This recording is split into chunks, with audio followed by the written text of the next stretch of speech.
अस्सलाम वालेकुम व्यूवर्स। आज हम एक और दिल की बीमारी के बारे में बात करेंगे जिसे घमंड कहते हैं। इससे पहले मैं यह कहूँगी कि हमसे बेहतर हमको कोई नहीं जानता।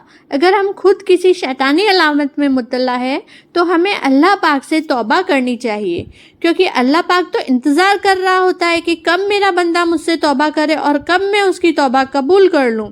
अल्लाह पाक हमें 70 माओं से भी ज़्यादा मोहब्बत करता है। अपने बच्चे को कांटा चुभता है तो उसकी माँ कैसे बेचैन हो जाती है, दुखी हो जाती है।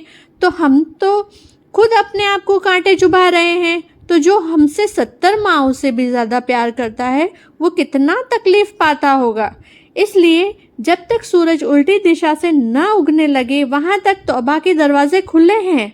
अगर हम में से किसी भी इंसान में शैतानी अलामतें हैं या बीमारियां हैं दिल की, तो उसे हम अलविदा कह सकते हैं और शैतान को लानतें भेजेंगे। हमारे अल्लाह पाक हमसे राज़ी हो जाएंगे। घमंड यह शैतानी हरकत है, बहुत बुरी है। यह जिसके ऊपर सवार हो जाती है उसको तबाह कर देती है। यह शैतानी अलामत दुनिया में और आखिरत दोनों में तबाही लाती है। शैतान अपनी इस मनहूस हरकत की वजह से ही तो जन्नत से निकाला गया। जब अल्लाह पाक ने आदम अलैहिस्सलाम नबी के सामने फरिश्तों को सजदा करने का हुक्म दिया था तो शैतान ने सजदा करने से इनकार कर दिया, क्योंकि शैतान ने कहा कि अल्लाह व ताला तूने मुझे आग से पैदा किया है और आदम अलैहिस्सलाम को मिट्टी से पैदा फरमाया है, तो मैं हजरत आदम अलैहिस्सलाम से बेहतर हूँ, तो मैं सजदा क्यों करूँ। तो अल्लाह व ताला ने कहा निकल जा पारजी मरदूद।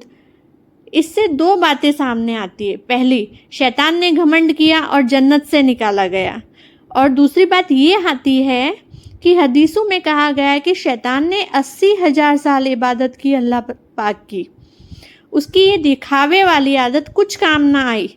तो इबादत में भी अगर घमंड पैदा हो जाए तो अल्लाह व ताला से नज़दीकियाँ चाहिए तो इल्म को बढ़ाए, इबादत फिर इबादत करें, वही सच्ची इबादत है। शैतान ने अल्लाह पाक से मोहलत मांगी क़यामत तक की। कहा कि आदम अलैहिस्सलाम की औलादों को मैं बहकाऊंगा और उन्हें तेरी राह से हटा दूंगा। अल्लाह व ताला ने तो मोहलत भी दी और कहा जो तेरे कहने पे चलेंगे मैं उसे दोजख में भर दूंगा, लेकिन मेरे कुछ बंदे ऐसे होंगे जिससे तू दाएं बाएं आगे पीछे बार बार उन पर अपने वार करेगा, लेकिन उन पर कुछ असर नहीं होगा, वे जन्नत नशीन होंगे। तो कुरान के इस किस्से से ये साबित भी हो रहा है कि शैतान अपनी गंदगी से अब भी इंसान को बहकाता रहता है और इंसान बहक भी रहे हैं। तो हमें कोशिश करनी है कि हम शैतान के वसवसे से अपने आप को दूर रखने की कोशिश कैसे करें और कैसे कामयाब बने। एक दूसरी हदीस में तो ये भी आया है कि हश्र के मैदान में घमंड करने वालों को इस तरह लाया जाएगा जैसे इंसानों की उनकी शक्ल होगी, लेकिन उनका कद चींटियों के बराबर होगा। ये घसीटते हुए जहन्नुम की ओर ले जाए जाएंगे और जहन्नुम उसे जेल खाने में कैद कर दिए जाएंगे, जिसका नाम ना उम्मीदी होगा। उस कैद खाने का नाम ना उम्मीदी होगा और वे ऐसी आग में जलाए जाएंगे जो सारे अंगों को जला देगी, जिसका नाम नारुल अन्यार है। और इन लोगों को जहन्नम वालों का पीप पिलाया जाएगा। तो मेरे कहने का ये मतलब है कि जो लोग खाने, कपड़े या चाल चलन या मकान, घर बार, संस्कृति, सभ्यता आदि, माल दौलत, हर चीज़ को लेकर दूसरों से अपने आप को बेहतर समझते हैं, इसको घमंड कहते हैं। और इस तरह से कुछ उलेमा भी हैं जो कुछ इबादत करने वाले या इल्म जानने वाले वो अपने आप को दूसरों से बेहतर समझते हैं, तो यह भी घमंड है। खुदा के लिए शैतानी आदत को छोड़कर सही राह पकड़नी चाहिए। अपने को अल्लाह का नेक बंदा बनाने की चिंता करनी चाहिए। हदीस शरीफ में है जो आदमी अल्लाह के लिए काम करेगा अल्लाह उसका दर्जा ऊंचा कर देगा। वह स्वयं को छोटा समझेगा मगर अल्लाह ताला सारे इंसानों की निगाह में उसे महान बना देगा।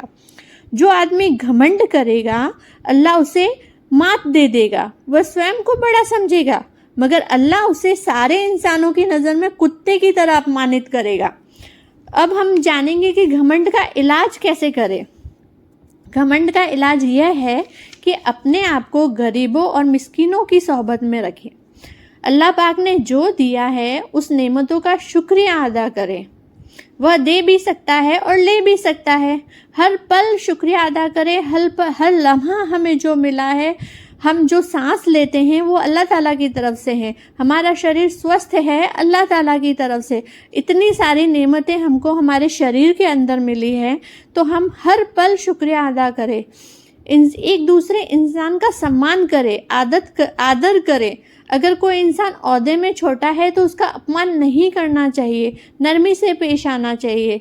दिल में अच्छी तरह से सिर्फ एक ही बात बिठानी है, नफ़ा और नुकसान का इख्तियार सिर्फ अल्लाह पाक की ज़ात को है। अल्लाह पाक से मैं ये दुआ करूँगी कि मेरा जो ये वीडियो सुन रहा है और समझ रहा है, अगर उसके दिल में कोई भी शैतानी अलामत हो तो वह अल्लाह पाक निकाल दे और उसे रोशनी की तरफ ले जाए। आमीन।